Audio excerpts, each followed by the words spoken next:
సందర్భ ప్రాలాపన సందర్భం కాంది అనవసరంగా లేనిపోని మాట్లాడి హైలైట్ అవ్వటానికి అంటే గతంలో లేని వాయిస్ ఇప్పుడు ఎందుకు వస్తుంది అదే మా పేరు పెట్టి ఈ సీజన్ లో ఎందుకు వస్తుంది అదే కదా నేను బిగ్ బాస్ కి ఇప్పటి వరకు ఒక లెక్క రేపటి నుంచి ఒక లెక్క నేను ఎందుకన్నాను అనుకున్నారు ముందే తెలుసా ఈ లెక్కలన్నీ తెలుసు కాబట్టే నేను ఆ మాట 9వ తారీఖు అన్నాను 10వ తారీఖు వెళ్ళాం సో మేము వెళ్ళాం కాబట్టి రేటింగ్ కూడా పెరిగింది కదా 8.2 ఉన్నది ఇప్పుడు 12కి వచ్చిందంటే మాధురి మహిమేనా ఏమో మరి మేము వెళ్ళిన తర్వాత పెరిగిందని మా తాలూకా ఏవికి కొన్ని మిలియన్స్ పోయింది ఏవి భయంకరంగా పోయింది అంటే మమ్మల్ని చూడండి ప్రతి కుటుంబంలో కూడా అందరం కుటుంబమే వసుదై కుటుంబంలో మన కుటుంబాల్లో ఆడవాళ్ళకి కొన్ని సమస్యలు వస్తున్నాయి మగవాళ్ళకి కొన్ని సమస్యలు వస్తున్నాయి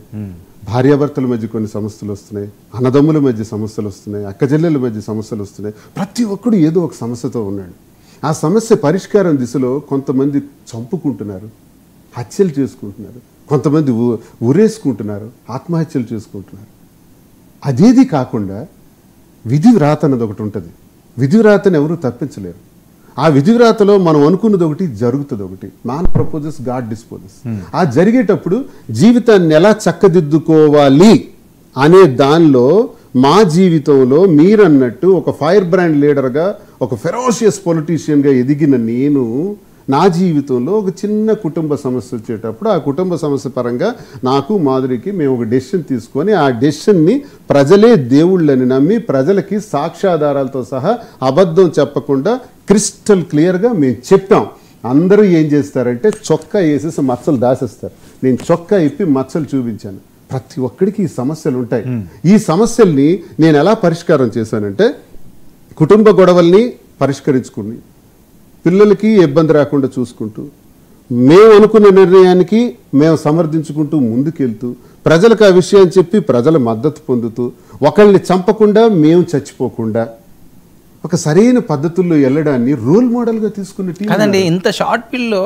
ఆ రకమైన మీ ఇద్దరి మధ్యన ఎమోషనల్ అవనియండి లేకపోతే ఆ అడ్జస్ట్మెంట్ అవనియండి ఎవ్వరూ ఒక లైన్ క్రాస్ చేయకుండా ఆ ట్రావెల్ చేయడం అన్న చిన్న విషయం కాదు కదా మీకు అనిపించవచ్చు మీరు అన్ని అనుభవించున్నారు కాబట్టి ఆవిడ కూడా ఇంత షార్ట్ టైంలో మీతో ఈ రకంగా ట్రావెల్ భావోద్వేగాల నుంచి ఇవన్నీ వస్తాయి సార్ మనిషి జీవితంలో ఒకప్పుడు ఇలా కాదు కదా మాధురి లైఫ్ మాధురి ఒక ఇంటికి పరిమితం ఉండేవారు ఒక ఇంటికి పరిమితం తనకి విమెన్ వింగ్ చాలా ఎక్కువ భరతనాట్యం అనేది ఒక స్కూల్ పెట్టి ఫ్రీగా అందరికీ నాట్యం నేర్పించేది చిన్నపిల్లల నుంచి పెద్దవాళ్ళ వరకు తర్వాత కోలాటం తిరుపతిలో కోలాటం కూడా చేశారు తనకున్న స్కిల్స్ ద్వారా మొత్తం ఇవన్నీ చేసేది పెద్ద వింగ్ ఉండేది మాకు